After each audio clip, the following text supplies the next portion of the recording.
On this episode, we're back with our Road Trip Unscripted series where anything goes, and this is the 6th installment as we head to Walt Disney World for Wonderland Crew Weekend to see Blue October at Garden Rocks. Today is April 14th, 2023, and this is episode 556 of the Main Street Magic Podcast. Jeremy and Rhonda are more than a little fond of Disney World, so they made this podcast to share it all with you. Reports and resorts, top 10 lists of all sorts. Main Street Magic's bringing it home for you. Hello and welcome to another episode of Main Street Magic. I'm your host, Jeremy Stein, and as always, I'm joined by my chauffeur, Rhonda. Hey guys! Make sure you check us out on the web at mainstmagic.com, as well as follow on Facebook, Twitter, and Instagram at mainstmagic. If you've not done so already, head out to Facebook and search for the Main Street Magic community and ask to join. Then if you hit that subscribe button, you're going to get brand new episodes every Tuesday and Friday. I know it can be really tough and frustrating to get your dining reservations 60 days out at Disneyland or Walt Disney World. But don't worry, because Mouse Dining is going to remove the frustration of booking Disney dining reservations, alerting you when they spot availability for your desired restaurant, date, meal, and time. Visit msmfriends.com to use this free service. If you're wondering what the beeping is, we are in new to us Forerunner, who we have named Black Widow / Natasha, and we are on the road, headed down to Universal actually for the night, and then over to Walt Disney World for 2 days. So that was Rhonda slightly veering, and the Forerunner alerting her as such. Yes. So because it's got a bunch of fancy bells and whistles, literally. Yes. So, if you're not familiar with our Road Trip Unscripted series, we like to do this sometimes when we're headed down to Orlando and actually record basically live in the car. And we have a series of shorter length topics and kind of set suggestions or questions that we will randomly select, and then we'll discuss for a little bit and then move on to the next one. So we are recording inside of the vehicle while we're on the road. And don't worry, I got the laptop in front of me. Rhonda's got the road in front of her, which is good that the car will tell you if you're not driving properly. Correct. So that's not too bad. Are you ready to get started? Yes. All right, Rhonda is going to select. We've got 11 topics to choose from. Okay. Go ahead and select a number between 1 and 11, and we'll get started with the very first topic. Number 3. Number 3. This is hilarious because had a suggestion just yesterday for this exact topic over on Twitter, and I put it in here, and now we have it. And that is, people would love to know, Rhonda, your park beauty tips. Oh my goodness. Because you always look wonderful. Your makeup is never running. Your hair always looks good. Even when you straighten it, it somehow doesn't blow up with the humidity often. What do you have? Certain tips, products? How do you stay looking so beautiful all the time? Well, let's see. I mean, I can just tell you kind of what makeup I wear, because I don't have certain things. Like Lacey has like this whole regiment thing, which is so funny, and I've tried to be better about that, but so you don't have like specific stuff that you use, or no. I mean, now that I'm older, I always have a sunscreen first of all that goes on my face first, or I have both a sunscreen that goes on my face and then my makeup / moisturizer, whatever you want to call it. Like I use, for example, a BB cream that has a SPF 30 in it.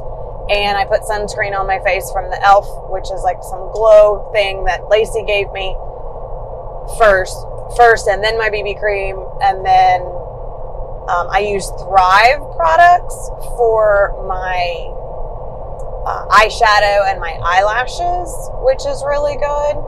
I really, really like that. And then a lot of times people will do like a setting spray and stuff. I have it, I just don't use it. I kind of don't feel the need to use it, but don't get me wrong, like I do feel like I sweat, and then it does kind of possibly come off. I just hope that I put enough sunscreen on my face that it doesn't. Do you do anything during the course of the day to like reapply or anything? Okay. I do not. And then what about your hair? How do you do the hair? Today it's very big. So you have a lot of hair. I have a lot of hair. So today, it's supposed to rain. And when it's supposed to rain, period, in Florida, and just sometimes even period, there's a lot of humidity in the air. And my hair is, I call it weird, but it's not a beautiful curl, but it's kind of curly, kind of wavy. I have some people that love it, and I guess because I've seen other curls and other things, I'm kind of like, it's weird, and it's not that pretty, but it is what it is, and I usually wear it natural, like in this instance, and I did today because if it gets wet or if it's just going to curl up. So normally I don't have to really put anything in it, but I did put some product in it today, and then when I straighten it, I really don't. I just straighten it with a flat iron. So, well, if anybody out there is listening that happens to work for any of these companies, you can hit us up. Rhonda, I'm sure, would be happy or additional ones that you think would do well. You can hit us up. Little sponsorship plug, maybe. What do you think? Sure. All right. Absolutely. Let's move on to the next one. You're now selecting between numbers 1 and 10. 7. All right. Who is your favorite and least favorite Disney character? Let's start with favorite. Who is your favorite Disney character? Stitch. Okay. Why? Why do we love Stitch so much? Because he's freaking cool, and like he kind of doesn't care, and then until he falls in love with Lilo as a friend, he's like, oh, I have a friend, and then he cares, and he protects her, and I don't know, I just love him, and he's cute. I do too. I think in general, everybody loves Stitch, including Disney. That's where most of is represented is more Stitch. I don't think Lilo gets enough love. Like for me, it's Lilo and Stitch. Yeah. And love Lilo. We've always said that if we had known what Lacey's personality was gonna end up being, we would probably go back and name her Lilo. Because she is very much like Lilo. Yeah. I mean, yeah, doesn't really care, but like in a good way, like, what other people think, but is very loving and sweet, but also not so much sometimes. Yeah, she'll stick up and she'll fight somebody for sure. Somebody else. I mean, I would think, and as both of us would probably answer Stitch. Mine obviously is Olaf. I love Olaf. I love everything about that character. He is, to me, the perfect little sidekick. I mean, he is there for everything you would ever need. I mean, even the fact that he was willing to melt away to save Anna is pretty incredible. So definitely would be Olaf. Who is your least favorite character? I feel like that's a really hard one. It's not for me. I don't get Edna mode. I can't stand that character. Oh, and I know people absolutely love her.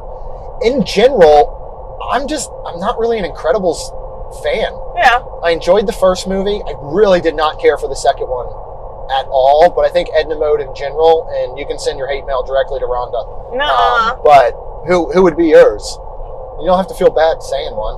Like, or maybe who do you think is the most overrated, perhaps, or something like that? Everybody's gonna hate me. Ooh, juicy. I would say Pooh Bear. Oh yeah, totally. I mean, I don't hate him. I just don't love him. Well, no, like we're not saying hate. We're saying least favorite. Right. That's saying it's still a favorite. Like I see him, just not as much. Thing, and I'm like, oh, there he is. But I don't want to see him. I don't ever. Yeah, I really do enjoy the ride though. I like Eeyore. Do you? Such a buzzkill. Like, yeah, I don't know. That whole clan, I've just never really been a huge fan of, in general, I guess. But, yeah, I don't know. All right, well, I guess that's it for that one. People are going to be so mad at us. All right, now we're moving on. Numbers 1 through 9. Number 2. Okay, this is a pretty good one. Going along, we're getting a lot of, I feel like, kind of revolving around characters here with this one as well. What is one Disney movie you love that you feel is underrated by others? That's a tough one because I'm always going to say The Princess and the Frog, but I don't think it's underrated anymore. Yeah. I mean, we're getting a ride. We're getting a lot more representation in the parks. I'm super excited to see that there are going to be a ton of new audio animatronics in Tiana's Bayou Adventure. Yeah. That, a lot of the characters are returning and the original voice actors and actresses. They're creating new characters. We're going to hear some songs we know and love. They're creating a new soundtrack as well. So I don't know that we can say that it's underrated. I would probably say I think has a cult-like following amongst Disney fans is Meet the Robinsons. Yeah. I think it is one of Disney's best movies that nobody ever talks about. Yeah. What do you agree with that one? I Do you agree have with something else that one. in mind? I don't. That is a very hard part actually. I mean, I would say something like Maleficent, for example. Yeah. Live action Maleficent. That live action, yes. Okay.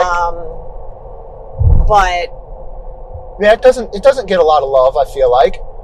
I mean, I try to think of the older ones and I'm trying to think of what I watch but that's hard because I don't that's you don't what? I don't.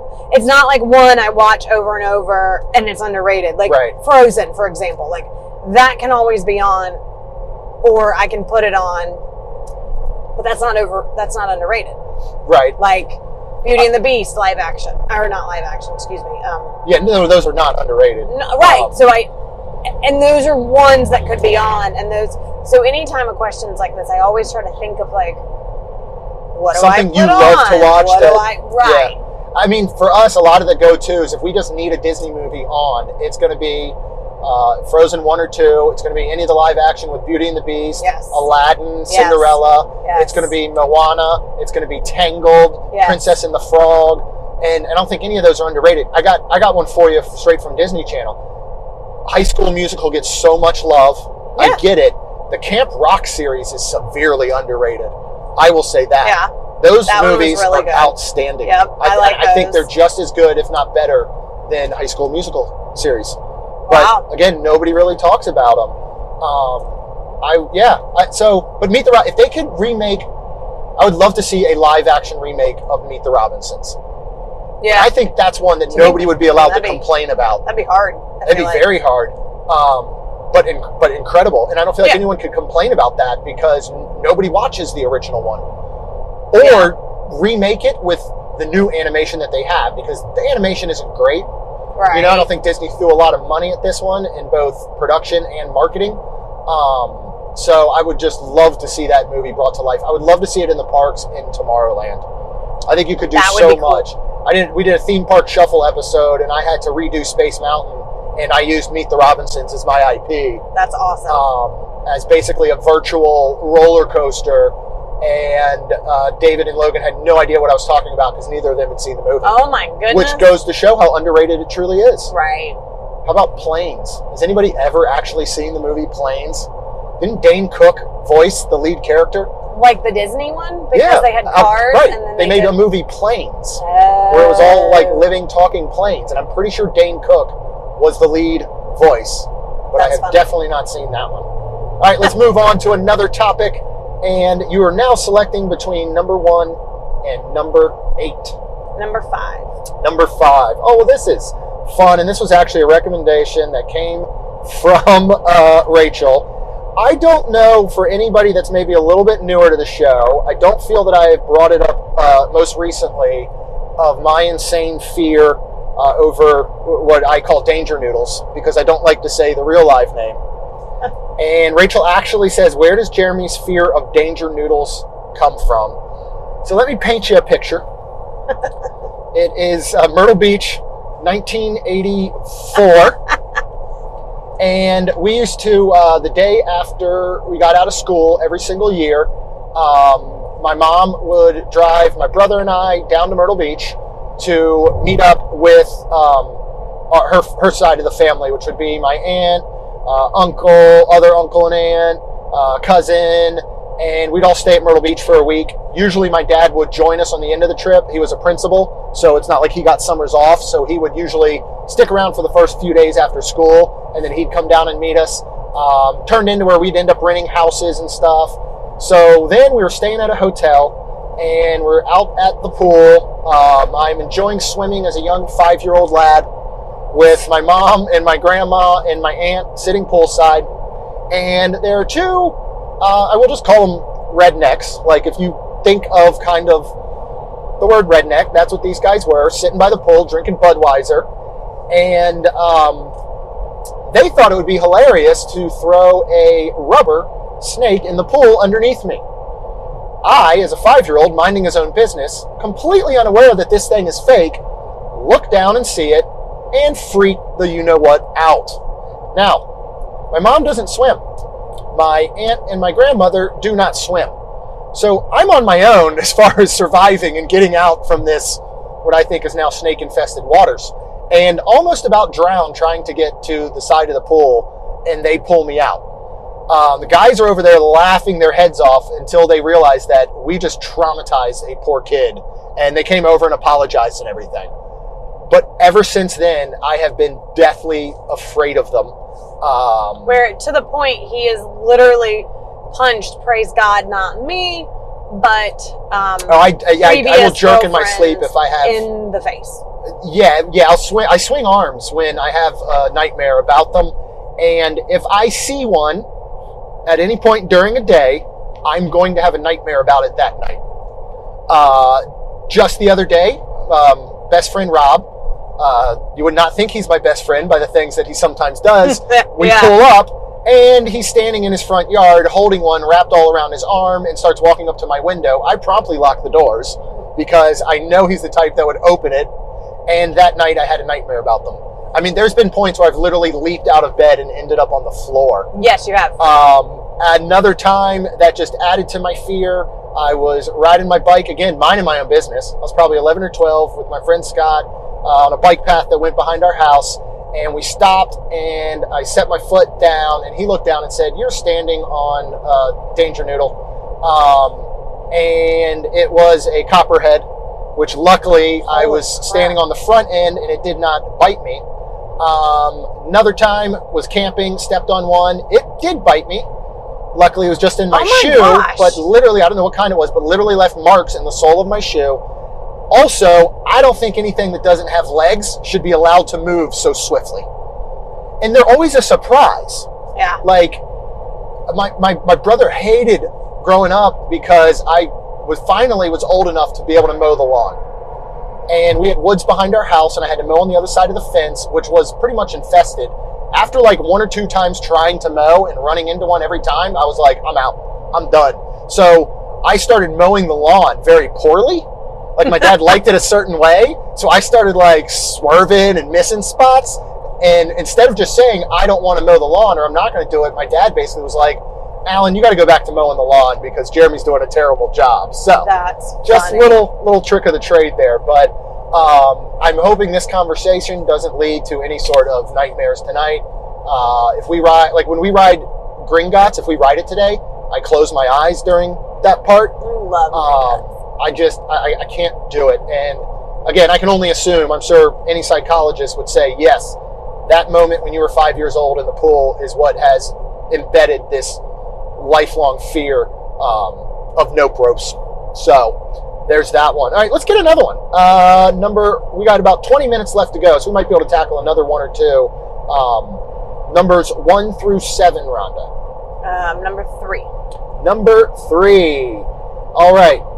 Do you feel that comparisons of Universal and Disney are fair? No, 100% no. Why not? Well, because I agree with you, of course. They have half of what Disney has. Yeah. Right now, they have 2 parks and 1 water park. Disney has 4 parks and 2 water parks. It is on a different level as far as in the parks. They don't have a large footprint, so they definitely don't try to, except for Harry Potter world, they don't try to immerse you in lands. Like, you can be in one land and see another. Yep. It'd be almost a more fair comparison in ways if you were talking about what's available in size to compare Universal like Orlando to Disneyland. Yes. You know what I mean? That'd almost be a more fair comparison. Yeah. I mean, it's not apples to apples for sure. Like you said, now I do think you could compare the Wizarding World to Galaxy's Edge.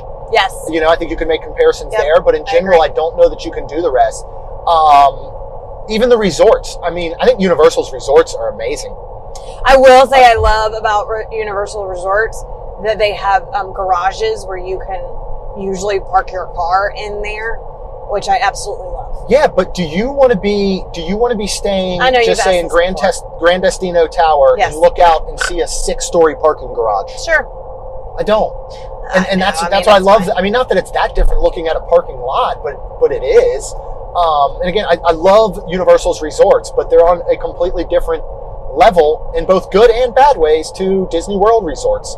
Right. You could go ahead and compare rides to rides, but as theme parks as a whole, I don't think there's a comparison. How do you feel cast members compare to team members? Well, and I was actually going to say that too. I feel like team members, let me see if I can say this correctly, have gotten better, and maybe almost like through COVID. I don't know. I feel like they're nicer. I feel like they're better.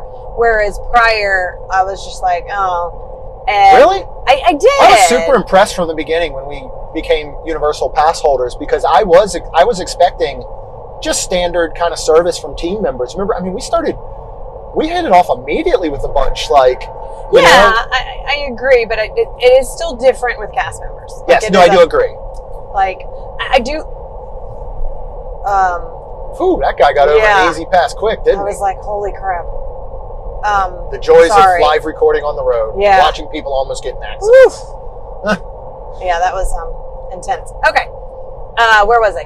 Cast members. Yeah. They are, I don't know.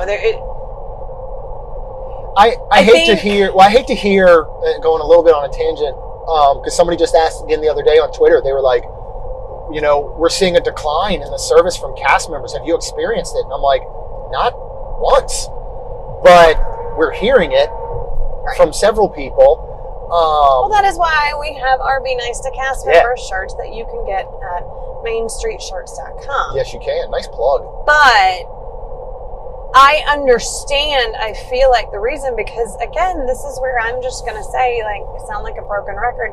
Like, they're not your servants. Yes, they're there to work and do, but they're people. They're like, treat them nice, be nice. And guess what? When you're nice, you might not get the bad service that you're getting. Yeah, that's an interesting, and honestly, that goes for everywhere now. I mean, just because you're going to, any restaurant or a drive-through at a Starbucks or whatever, let's just be kind to people.